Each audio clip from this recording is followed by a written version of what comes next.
guys, this is the fight plan for Christopher Diaz against Jason Sanchez. I'll play Jason Sanchez. My partner here will play Christopher Diaz. Now, if Sanchez wants to pull off the huge upset and get back into a title shot, this is what I think he should do. Diaz is a tough guy, has hands up, tight defense, but he's a power puncher that likes to let his hands go. One problem I've noticed with Diaz is he likes you to stay right inside with him in range.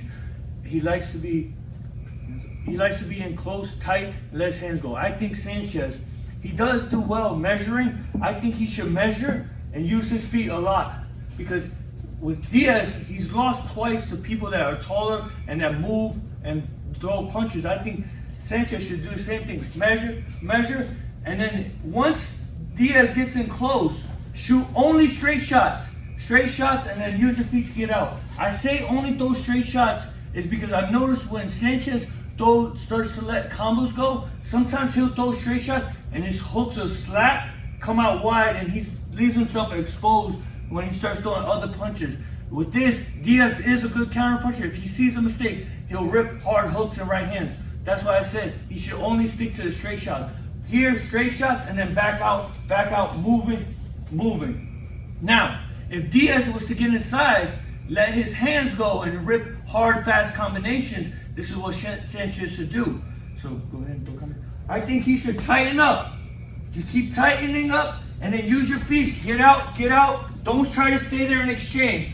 Don't exchange with Diaz. Or if he gets inside and his back's against the ropes, he's tying up. Here, don't be afraid. Tie up. Push him back into the middle of the ring or let the referee break it up. And when the referee breaks it up, slide back to the middle, close to the middle of the ring. Use as much of the ring you can. Try everything you can. I'm referring to Sanchez. Stay away from the ropes. Do not get cornered. Tie up. Push Diaz away. Whatever you have to do, do not stay on the ropes and keep him at the end of the jab and at the end of the punches. If Sanchez can do that, I think he pulls off a big upset and gets back in line for another title shot down the road, or a big fight that will get him to that title shot. Now I'll play Christopher Diaz. My partner here will play Jason Sanchez, okay? So now what Diaz needs to do is, I've noticed that Jason likes to measure sometimes with that jab. He likes to keep his distance, but sometimes he'll get in the bad habit where he's measuring and he'll fall asleep. What I mean by that is, like, he'll measure and then you can counter him and he won't even pay attention. You should counter with a stiff, hard jab. I've seen people counter Jason just because he keeps on. He doesn't do, sometimes he won't do nothing off that. So you can just hear tap and shoot a hard jab. And that's what I think Diaz should do. Counter with a hard jab to help get him in closer range and force Sanchez to exchange with you, because Diaz is the harder puncher and the bigger fighter between the two. So I think he should take advantage of that, implementing his size and power.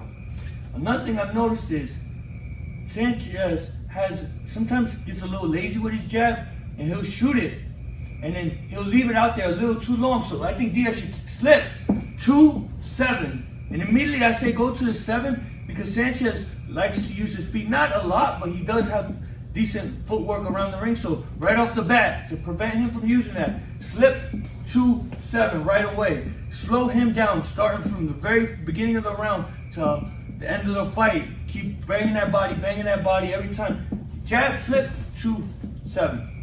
And Diaz does have a good counter right hand, so he should finish it with a 7. And then one more thing I've noticed is Sanchez, when he throws a 3, he has a good defense. He has a good guard, nice, everything's tight. But I noticed when he throws a 3 or a 7, he will throw it and then ever so slightly drop that right hand. And he has been dropped. But Oscar Valdez has dropped him before because he caught him. He threw that hook, counter with his own hook. I think Diaz should replicate the same thing. Whether he throws to the head or he throws to the body, block and counter with your own left hook. And I think if you can do that, I think Diaz puts himself back, continuing his winning streak and eventually getting himself back into the title picture and the title contention. So these are my game plans for each guy. I hope you guys enjoy the fights and hope you enjoy the fight plans. So we'll see what happens and which guy can implement their game plan to win. Alright guys, so today we're going to do the fight plan between Andrew Moloney versus Joshua Franco for the WBA title. So I'm going to be Andrew, my partner here is going to be Joshua. Okay? So, one thing I've noticed about Franco is when he jabs, he brings his right hand up. It almost looks like he's doing a bow and arrow. So we're gonna call it the bow and arrow jab. So when he jabs, his right arm shoots like he's about to throw a bow and arrow. So go ahead and throw the jab. So he's like that. Every time he jabs in, he just bows and arrows. So if I was Andrew, he likes to have a tight guard.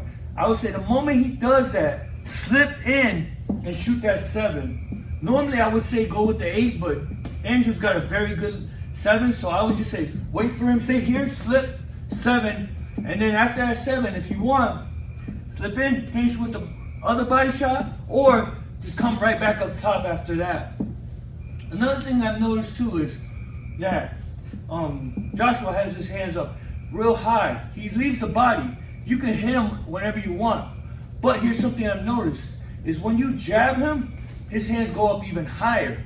So, and Andrew has a good strong jab, which I believe he should jab hard, make his hands go up, then immediately attack the body. Or he can use, I noticed Andrew, he loves that when he's in close, he loves that 3-2 combination. He'll throw a quick 2 and then shoot a hard right hand. I think he should do that as well. 3 to get the hands up and then immediately finish off every time with the body and slide out because I noticed that Joshua, he can punch in the pocket, he can let his hands go, no problem. He could even fight going backwards. But when he starts throwing flurries and the opponent starts stepping out, he just drags his feet and he's not in range. He's a little off. He prefers you coming at him or staying in his spot. So that's what I think he should do. 3-2, rip the body, and then immediately step out, get him to reach where it makes it easier to counter him in between those shots.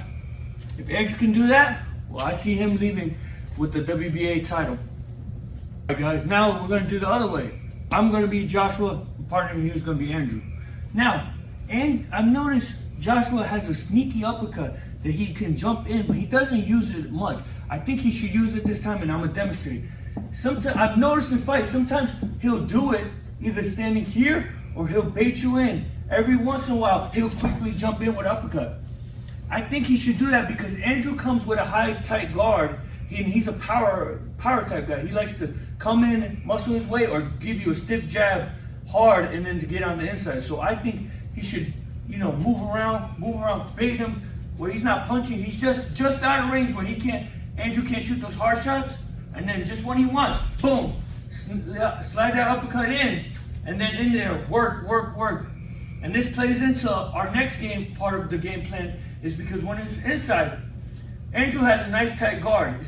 He doesn't leave much room to be hit. But here's something I noticed, is when you throw shots to his head, he raises his hands up ever so slightly, leaving a small portion of his body exposed.